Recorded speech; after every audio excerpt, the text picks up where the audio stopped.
kuri ubu ngubu harimo kuvugwa byinshi mu burasirazuba bwa Repubulika Iharanira Demokarasi ya Kongo. Abarwanyi ba wazalendo bamaze kugera Nyangezi muri centre, aho bifatiye amashusho bavuga yuko berekeje Bukavu kujya gushushubikana abarwanyi ba AFC M23. Nta nubwo ari aho ngaho gusa havuze ibirwano, ni henshi turibuze kugenda tugaruka buri inkuru yacu. Urabyumva neza yuko M23 irimo kugenda isubizwa inyuma muri runo rugamba, dore yuko RDC ifatanyije na za wazalendo n'ibindi bitandukanye barimo kugenda bataka M23, bamaze kuyaka uduce tugera ku 8. Ni ibintu bitangaje cyane. Gusa rero nanone kubufasha Kongo irimo kugenda ihabwa n'Ububirigi n'indi mitwe igiye itandukanye irimo za FDLR n'indi mitwe igiye itandukanye.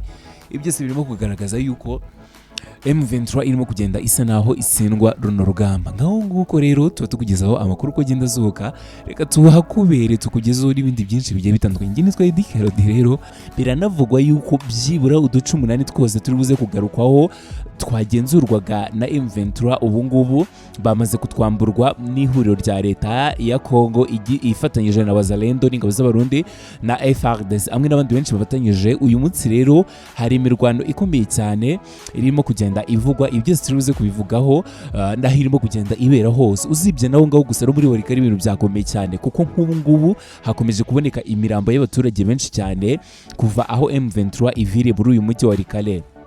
Ibi byose rero biraza kugenda bigaruka kuri updates ku rugamba, turi buze kubigarukaho byose. Ndagusaba kureba hepfo ugakanda kuri subscribe cyitwa Edikerodi.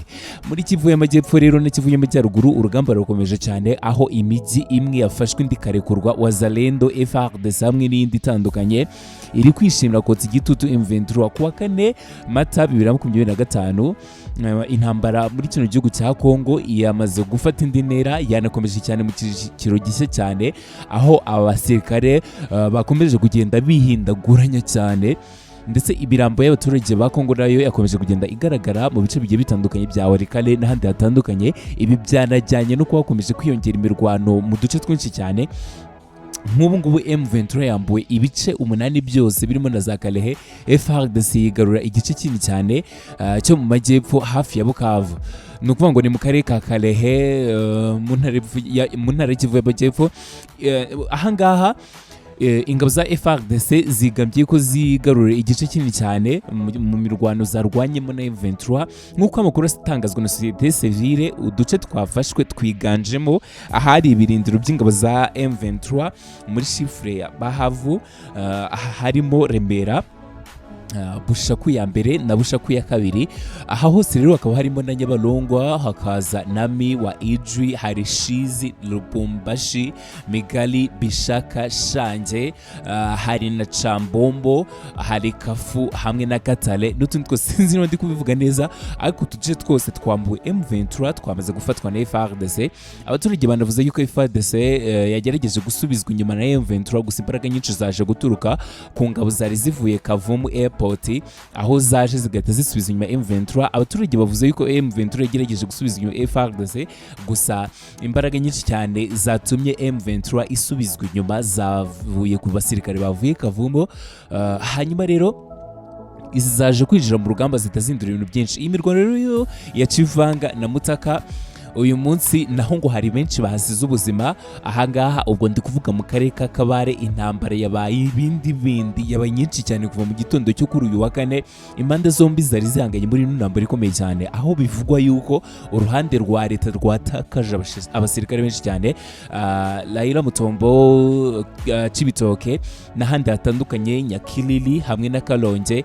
Wazalendo hose yaturutse mu bice bitandukanye birimo bya Uvira hamwe n'ingabo z'Uburundi zari zije, hanyuma bajye bahura hafi y'ishyamba riri hafi ahangaha mbere y'uko imirwano ikwira mu bice byinshi by'aka karere. Abaturage rero bakomeje kugenda batanga amakuru, bavuze yuko ngo bumvishe urusaku rw'imbunda ntoya n'iziremereye kuva mu gitondo kugeza n'ubu, ndetse amahoro y'abaturage muri bino bice yamaze gufungwa. Ni amasoko atandukanye, amasoko, amaduka n'amahoro muri kino gice, aho bakuraga ibintu bifashisha ibikorwa remezo n'ibindi byose byamaze gufunga, kuko urumva neza yuko imirwano yari imeze nabi cyane rwose. Ibi rero byabaye kubera ubwinshi bw'abaturage bari barimo bahunga, ndetse akaba ari intambara ikomeye cyane muri kano gace. hagati aho ngaho rero wazalendo nabo bakwirakwiriye hafi aho ngaho ya Bukavu nk'uko amashusho yakomeje kugenda bigaragaza ku mbuga nkoranyambaga. Wazalendo rero ikaba yafatanyije na RDC bakagenda barushaho gusubiza inyuma M23.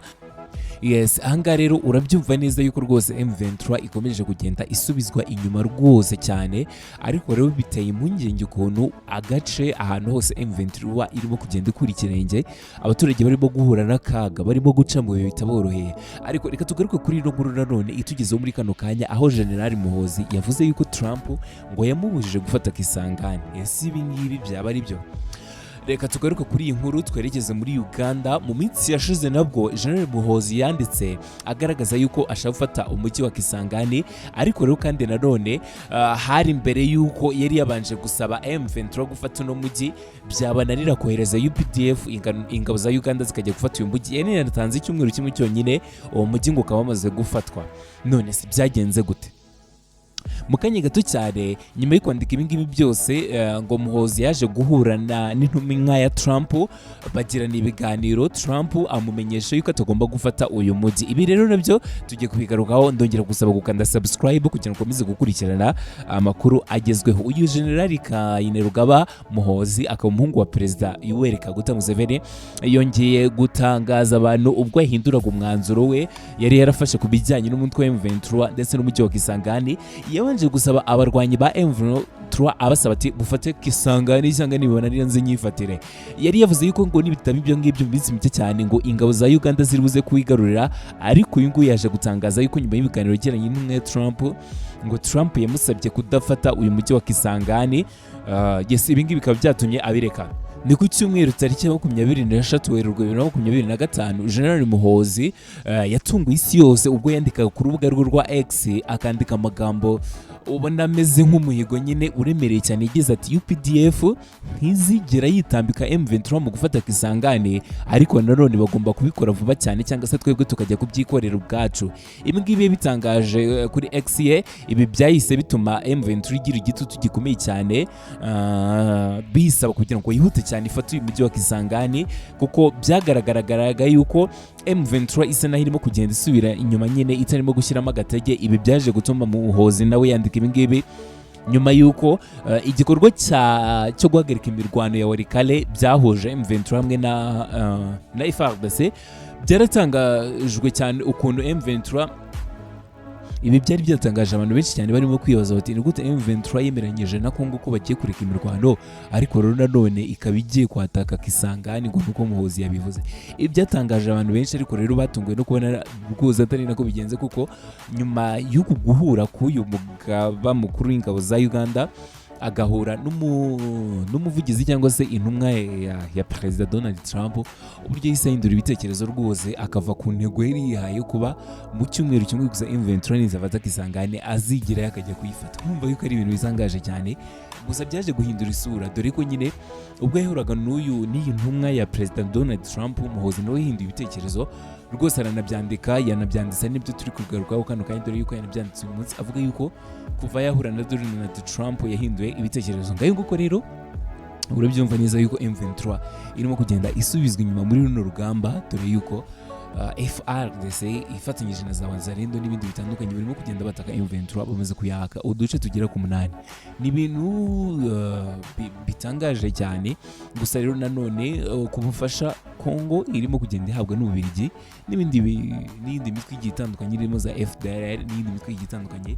Ibyo byose birimo kugaragaza yuko M23 irimo kugenda isa naho isindwa runo rugamba. Ngaho nguko rero tuba tukugezaho amakuru ko agenda azuka, reka tuhakubere tukugezaho n'ibindi byinshi bigiye bitandukanye. Njye nitwa Edikerode rero, n'ayandi makuru aza gusohoka ndaza kuyakugerezaho kugihe. So mukomeze kugira ibihe byose, gukanda subscribe ni wowe ubifitiye umumaro.